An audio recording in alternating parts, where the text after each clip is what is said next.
मैं देवों के देव महादेव के चरणों में प्रणाम करती हूँ। मैं गौरी पार्वती माता के चरणों में प्रणाम करती हूँ और मैं कार्तिक गणेश दोनों भैया के चरणों में प्रणाम करती हूँ और सभी देवी दुर्गा के चरणों में मैं प्रणाम करती हूँ और जितने गुरु भाई बहन लोग मैं उनको भी प्रणाम करती हूँ। और महादेव से मैं यही विनती करती हूँ कि हे महादेव, जितने गुरु भाई बहन लोग कथा देख रहे सुन रहे हैं उन पर सब पर दया कीजिए हे महादेव, अपना दया दृष्टि बना कर रखिए हे महादेव। और जितना गुरु भाई बहन लोग का काम रुका हुआ है सबका काम पूरा कीजिए हे महादेव। आज मैं महादेव का कथा सुनाने वाली हूँ। एक गांव में एक सोनी नाम की एक गुरु बहन रहती थी।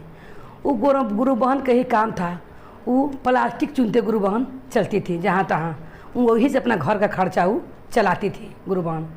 तो क्या होता था कि वो रोज़ मने प्लास्टिक चुन के जाए। एक दिन देखी क्या, वो जब जा रही थी प्लास्टिक चुन के था कि एक जगह मंदिर में चर्चा हो रहा है, तो उनका मन में बहुत लालसा हुआ कि हम भी ज़रा चर्चा बैठ के सुनते महादेव के मंदिर में।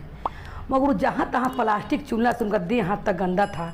तो सोची कि इसी तरह हम मंदिर में तो घुस नहीं सकते हैं, हम मंदिर के दरवाज़ा पर ही बैठ के चर्चा सुन लेते हैं। तो क्या कि बोरा अपना प्लास्टिक वाला बाहर रख देती है गुरु बहन, रख के वो महादेव का चर्चा सुनने लगती है। महादेव का चर्चा सुनने लगती है तो उस दिन से वो क्या सोचती है कि कल से हम रोज़ हमने हाथ धोवा के आएंगे और पहले हम महादेव का चर्चा सुन लेंगे, उसके बाद हम प्लास्टिक चुने जाएंगे। ये निर्णय गुरु बहन लेती है। तो रोज़ क्या करे गुरु बहन के हाथ धोवा के बोरा बाहर रख दे और पहले जाके मंदिर के अंदर बैठ के चर्चा सुनने लगे। ऐसी लगातार मैंने 2-4 दिन तक वो की। 5वां दिन क्या होता है कि वो चर्चा सुनने लगती हैं तो सांझ हो जाता है। जब सांझ हो जाता है तो थोड़ा सा प्लास्टिक चुन के ले जा पाती हैं घर। उनका पति जब देखते हैं कि थोड़ा सा प्लास्टिक लेके आई है तो उनका पति बोलते हैं कि ये बताओ कि तुम दिन भर कहाँ थी। तो बोलती है आज इतना प्लास्टिक कैसे कम लेकर तुम आई हो बोरा में। तो बोलती है कि मैं महादेव का चर्चा सुन रही थी, इसीलिए समय बहुत कम था, 5 बज गया था, तो 1 घंटा में कितना चुना था, तो हम बहुत कम लेके आए हैं। उसका पति नहीं मानता है, वो प्रसादी देती है अपना पति को, तो खा लेता है, उन कुछ नहीं बोलता है। फिर दूसरा का दिन गुरु बहन जाती है तो वैसे करती है, नहा लेती है, नहा धोवा के जाकर मंदिर में चर्चा सुनने लगती है। अब बोरा बाहर रख देती है। फिर दूसरा को दिन कम ही प्लास्टिक लेके घर जाती है चुन चान के।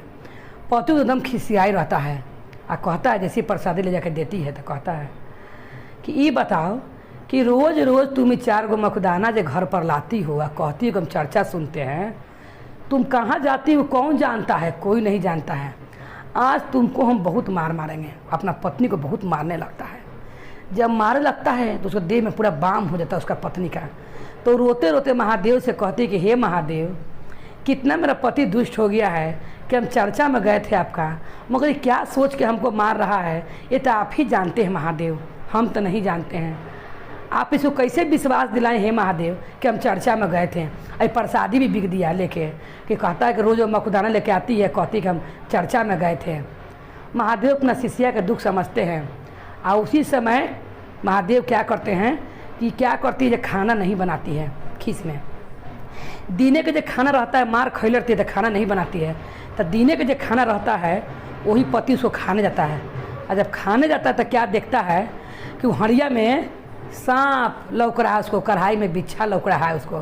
तो कहता है पत्नी से जाके अपना कि ये बताओ कि तुम क्या करवा के लाई हो कि हमको डेगचा में सांप लौक रहा है, कढ़ाई में बिच्छा लौक रहा है। तो उसको पत्नी तो मार खैले रहती है तो अपने देह में दुख लेके बेचारी बैठा रहती है। तो कहती कि हम क्या करा के लाएंगे, हम तो महादेव के चर्चा में गए थे, हम कहाँ गए थे। तो ये जब पत्नी देखने जाए डेगचा तो भात सब्जी लोग के कढ़ाई डेगचा में, वो तो मरले था, तो महादेव का सब लीला था। और जब वो डेगचा खोलने जाए तो सांप बिच्छा लो के उसको डेगचा में। तो क्या होता है, जब सांप बिच्छा लो के तो ये उसी तो बोलती है महादेव से, ऐसे होता है जब छिपा में कार के अपना हाथ से देती है तो चिल्लाए लगता है। कहता कि हम बिच्छा सांप खाएंगे, या चिल्लाए लगता है कस कस के कि मेरा छिपा में सांप है और मेरा बर्तन में बिच्छा दी है खाने के लिए मेरे पत्नी। तभी सब कहती है महादेव से कि हे महादेव, हम समझ गए, इसको सांप बिच्छा लौक रहा है महादेव खाना। लगता है कि आप मेरा बात जो हमको इतना मार खाए महादेव, हम आपसे बोले हैं इसीलिए आप इसको सजा दे रहे हैं महादेव। आप मेरा पति को क्षमा कर दीजिए और जो हम उसको खाना में परोसे हैं महादेव वही उसको दे दीजिए हे महादेव, कि उसको विश्वास हो जाए। तो ये भी इल्ज़ाम हम पर लग जाएगा महादेव कि चर्चा में नहीं जाती थी, ये कुछ करवा के हमको लाने गई है।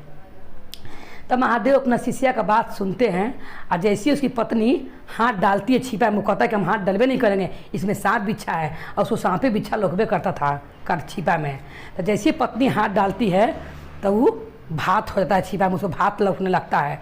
जब भात सब्जी लौकने लगता है तो वो समझ जाता है कि मेरी पत्नी सच बोल रही है। तो फिर अपना पत्नी से कहता है कि हम मान गए कि तुम शिव गुरु के सही में चर्चा में ही जाती हो, क्योंकि हम जब तक देख रहे थे और उठा रहे थे तो सांप बिच्छा लग रहा था, मगर तुम जैसी छिपा में हाथ डाली तब भोजन बन गया।